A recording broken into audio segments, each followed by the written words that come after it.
Hello everyone, welcome back to Chibi and Chill, the anime podcast, the Apple exclusive subscriber series, Chibi Piece exclusive, the kind of subscriber club that is only found here on Apple Podcasts. Thank you so much for being a subscriber, thank you for checking out this week's episode, and in this series it's all about the top 5 news stories for this week, and some mini headlines as well. So much happens in the anime and manga community and the world, so we need to kind of recap every Sunday to kind of see what's new, what's upcoming, and what is happening on what's going on in the world of our favourite hobby, favourite pastime. But just a few things before we head into today's episode. Over on my Etsy shop, with the link down below, you can find a bunch of brand new anime pin badges based off of Jujutsu Kaisen, One Piece, Studio Ghibli, Pokemon, Mario, a whole lot more. Go check them out, they're all metal and enamel and look so good. Each one is free UK delivery with worldwide delivery available and dispatched within 1 day, but if you order before 4 PM UK standard time, it gets shipped the same day. The Etsy link is down below, be sure to check it out and shop the whole pin range. And also, if you're into Funko Pops, much like myself, and like me are also kind of addicted to them, I've got a 10% off code for you for opticcollectibles.com, and it's Chibi Weeb. So if you enter the code Chibi Weeb on opticcollectibles.com, you'll save 10% off your order. Go check them out, they've got some exclusives, some chase pops on there, and also some like mystery boxes where it's kind of like you could get a chase, you could get a normal, who knows, it's all part of the Funko collecting fun. Go to opticcollectibles.com for 10% off using the code ChibiWeeb.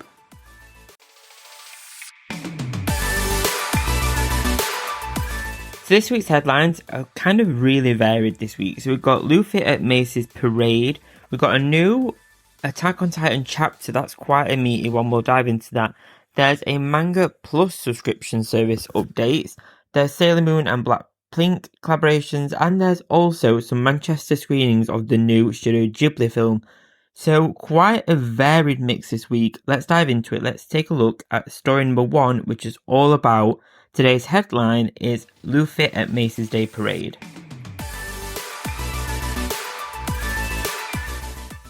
We have Thanksgiving Day Parade. It's the world's largest parade and it's absolutely iconic, and this year Luffy from One Piece will make history as his first appearance at the iconic Macy's Thanksgiving Day Parade, and a giant inflatable Luffy has been shared online, and the balloon will be around 50 foot tall. So the balloon measures 53 foot long, 39 feet wide and 50 feet tall, and will follow the parade route from Central Park West to Herald Square. And a merry crew of pirate-themed marchers will join the Gungan Fruit user. So, Toei Animation Inc. President, CEO Masaki Endo, remarked on the prominent occasion and stated, "We're thrilled," and I quote, "We're thrilled to have the celebrated anime franchise One Piece join the Macy's Thanksgiving Day Parade with our Monkey D. Luffy giant character balloon. Over the past 24 years, One Piece has built a huge global audience, and today, the franchise is now more than popular than ever before, both in the US and around the world. We're excited to introduce One Piece to the tens of millions of people that will watch the Macy's Thanksgiving Day Parade every year, and especially the friends and family of current One Piece fans." This looks really cool. I love seeing anime kind of take over these kind of real kind of cultural moments. We saw the takeover of New York Times Square, and now kind of almost like a takeover or inclusiveness in the Macy's Thanksgiving Parade. Another absolutely enormous kind of cultural event. So super exciting. The balloon looks absolutely awesome. So I think you can watch it online, it said. So I think I'll definitely be seeing some clips of this. I'm sure when this happens, it will be all over TikTok, Instagram, all that stuff. So be sure to keep your eye peeled for this one.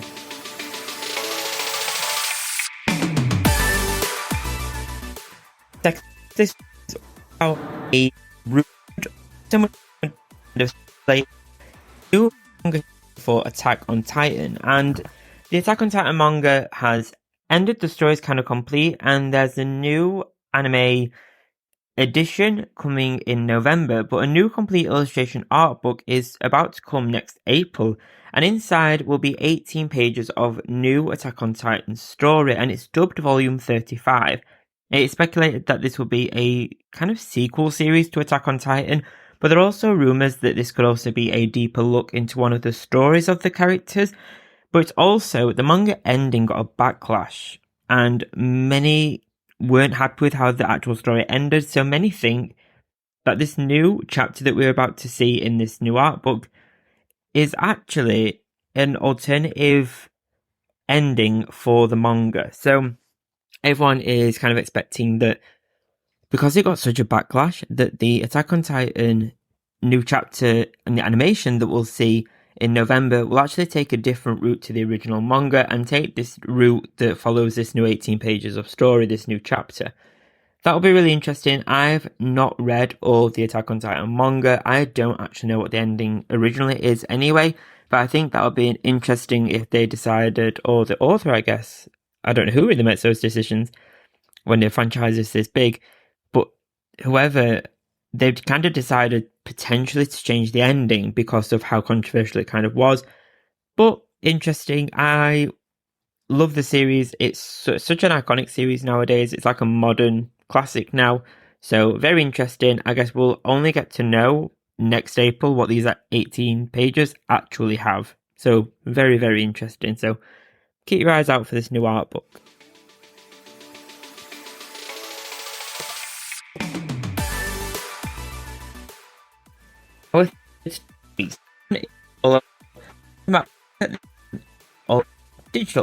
Digital manga. So Manga Plus subscription services has got some updates, and online manga readers will have some big changes to the manga platform Manga Plus.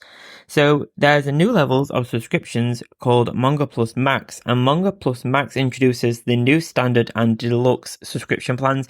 Standard makes available over 6,000 chapters, so about 80 titles of currently serialized works for $1.99, while Deluxe includes over 15,000 chapters, which is around 110 titles of currently serialized and completed works for $4.99. And fans can switch subscriptions by going to My Shelf and Settings and pressing the Manga Plus Max banner, the new banner. And both plans are ad-free, but the standard plan offers the first month at no extra charge. After serialized works has ended though, its chapters will only be available in their entirety to standard users for a limited time before only being available to those in the deluxe side of the subscription. So it's a little bit more time restricted, and fans without a subscription will have adverts displayed but get the latest chapters free at the same time of Max subscribers. So it sounds a little bit like the Shonen Jump manga app. There's some similarities there that reminds me of that, how that kind of works, where it's kind of free for, you get the latest chapter free for a little bit of time, but you have to pay to get the back ones. I'm always kind of confused, and well, not confused, I'm always kind of torn between physical manga and digital manga. I don't have necessarily the space to house all the physical manga, but I love the idea of physical manga. But I love the Shonen Jump app myself. I do have Manga Plus, but I don't pay for it. I just have the free version. But Shonen Jump is the one that I usually use, and you know, it's great. I think that we're seeing a lot of like new plans. Disney Plus and Netflix continue to do this, don't they? Everyone is adding new layers to their subscriptions. So I guess this adds a little bit more benefit if you are a Manga Plus reader and you read it constantly online on the app. This would be a great new subscription if you want even more added to your subscription.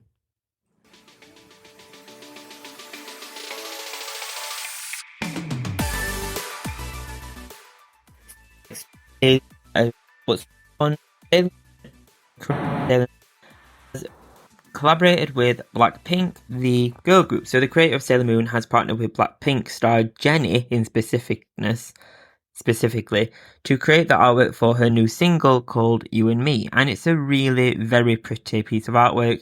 The song is called You and Me, it's out now, and the illustration has Jennie illustrated in the classic, now iconic Sailor Moon style, with the super long hair in pigtails. She hasn't got the buns, but she's got pigtails, and an outfit that is fairly similar to a scout's uniform without it actually being a scout uniform. It's got like the little skirt, the like knee-high boots, that kind of thing, and there's a really giant moon in the background. And if you watch some of the music video is like a performance one, and there's a giant moon in the background of her singing this, and she's got the pigtails in and stuff. It's really, really fun. There's a lot of like little nods to Sailor Moon, so she must be a big fan, I'm assuming.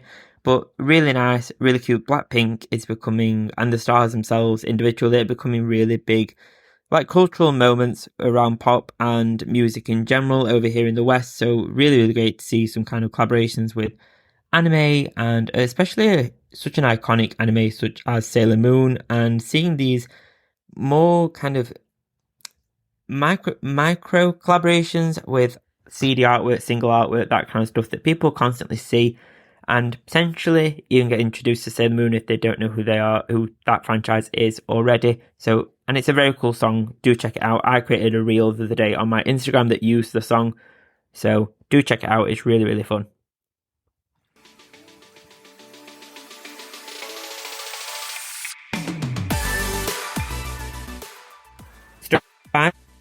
Last week, watched the latest film, The Boy and the Heron, and this time, if you're a UK Studio Ghibli fan and anywhere near Manchester, or in the UK at least willing to travel to Manchester, there's a specific screening for the film. So tickets are available for a screening of Hayao Miyazaki's latest feature film, The Boy and the Heron, at the Manchester Animation Festival on Wednesday, November 15th at 8:30pm.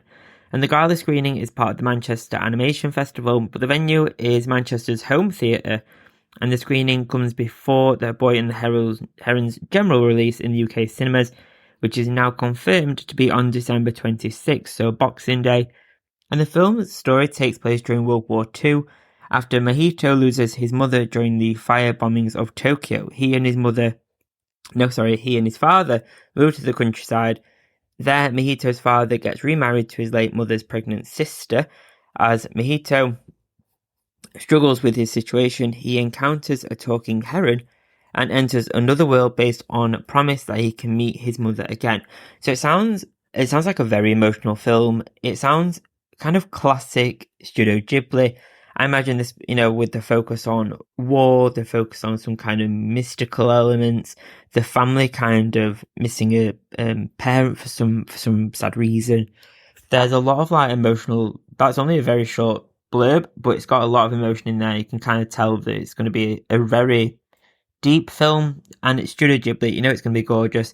This one was the film where they didn't do any marketing for this at all. No press releases. No trailers, no nothing like that. No artwork that they would normally produce for films. So this is really interesting. On a side note to this news bit section, there's also another slight bit of news to this one, that Miyazaki has apparently come out of retirement again after making this film because he's excited about a new project. So I've never known anyone go in and out of retirement quite so much. But I do love his absolute passion for making the stuff that he's making, and his art and his work. So who knows? There's usually a couple of years between each film. So I expect in about 3 or 4 years we'll see another Miyazaki special film. But if you're in Manchester, if you're in the UK, definitely check this out. It's not too far from me. It's about an hour or so away. So I am tempted, but I'm not entirely sure. But let's see, it could be really, really fun.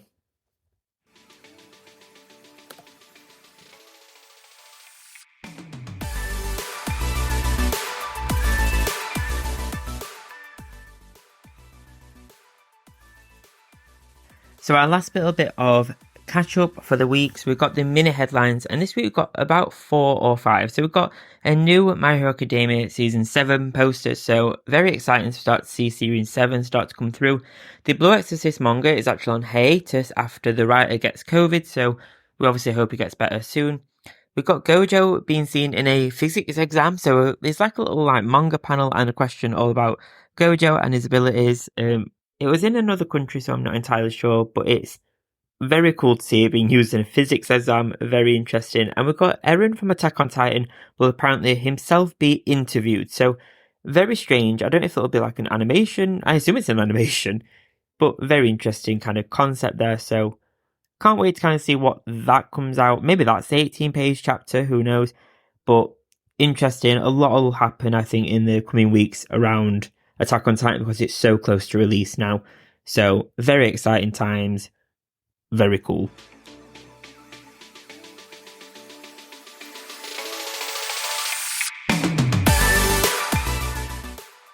Thank you so much for checking out this episode. If you're new to the podcast, thank you so much for checking this out. I really do appreciate every single listen, every follow, every download. It really does mean a lot. From one weeb to another, thank you so much. If you're wanting any anime merch, head over to my social media links. Find me on social media, find me on TikTok, Instagram, all that good stuff.